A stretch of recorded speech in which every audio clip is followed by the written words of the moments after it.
కమలపాదపద్మం అస్తద్వయేన శ్రితపారిజాతం శ్రీభూ సమేతం భజ వెంకటేశం.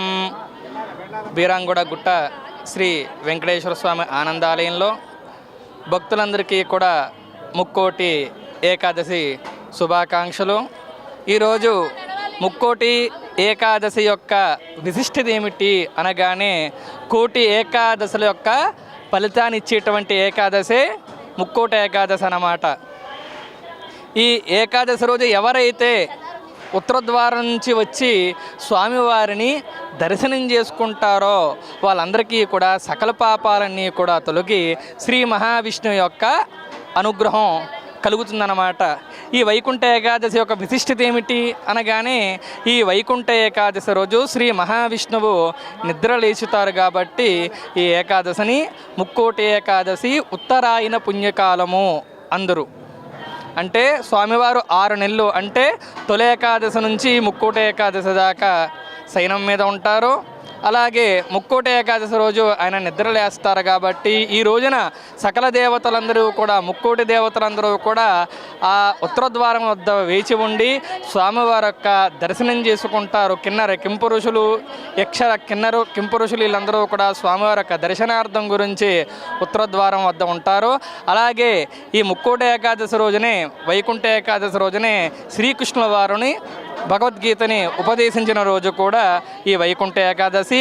అలాగే ఈ రోజునే పరమేశ్వరుడు అలాహలం విషమును మింగిన రోజు కూడా ఈరోజే కాబట్టి ఎంతో విశిష్టమైనటువంటి రోజు ముక్కోటి ఏకాదశి అన్నమాట. ఈరోజు మన దేవాలయంలో ఉదయమే 3:30 స్వామివారికి విశేషమైన సహస్రనామర్చన భక్తులతో మహావైభవంగా జరిగింది.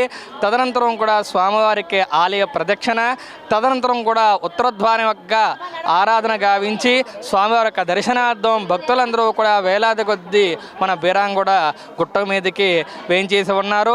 వీళ్ళందరికీ కూడా సకల సౌకర్యాలన్నీ కూడా ఏర్పాటు చేసి భక్తులకు ఎటువంటి అసౌకర్యాలు కల్పించకుండా దేవస్థాన సిబ్బంది చాలా చక్కగా భక్తులందరికీ కూడా దర్శన మార్గం కల్పిస్తూ ఉన్నారు. కాబట్టి స్వామివారి యొక్క అనుగ్రహం వీళ్ళందరికీ కూడా కలిగి ఈ 2025వ సంవత్సరంలో అందరూ కూడా సుఖ సంతోషాలు అష్టైశ్వర్యములు భోగ్యభాగ్యాలతో ఉండాలని మనస్ఫూర్తిగా ఆ శ్రీనివాసుడి యొక్క అనుగ్రహం అందరికీ కూడా కలగాలని చెప్పి మనస్ఫూర్తిగా కోరుకుంటున్నాను. జై శ్రీమన్నారాయణ. అందరికీ ముక్కోటి ఏకాదశి శుభాకాంక్షలు. ఈరోజు చాలా విశేషమైన రోజు. భక్తులందరూ చాలా మంచిగా ఆనందంగా దర్శించుకుంటున్నారు. ఉదయం 3:20 భక్తులందరూ వచ్చి శ్రీ వెంకటేశ్వర స్వామిని దర్శించుకుంటున్నారు. ఇక్కడ ఈ భక్తులకి ఏ లోటు లేకుండా అన్ని సౌకర్యాలు అందరికీ అంత బాగా చూసుకొని వాలంటీర్లు అందరు ఉన్నారు. అలాగే మాకు సహకరించిన పోలీస్ డిపార్ట్మెంట్ వాళ్ళకి చాలా కృతజ్ఞతలు తెలుపుకుంటున్నాము. వాళ్ళు ఉదయం 3 గంటల నుంచే ఇప్పటి వరకు ఇంకా సాయంత్రం వరకు కూడా భక్తులందరూ వస్తున్నారు కాబట్టి మాకు చాలా అంటే చాలా హెల్ప్ చేస్తున్నారు. పైగా ఈరోజు మన నందనం గౌడ్ గారు అందరు వచ్చి దర్శించుకున్నారు. కావున ఇంకా పెద్ద వాళ్ళు వచ్చి దర్శించుకోవాలని కోరుకుంటున్నాను. ఈ ముక్కోటి వైకుంఠ ఏకాదశి రోజు అందరికీ మంచి జరగాలని కోరుకుంటూ ధన్యవాదాలు.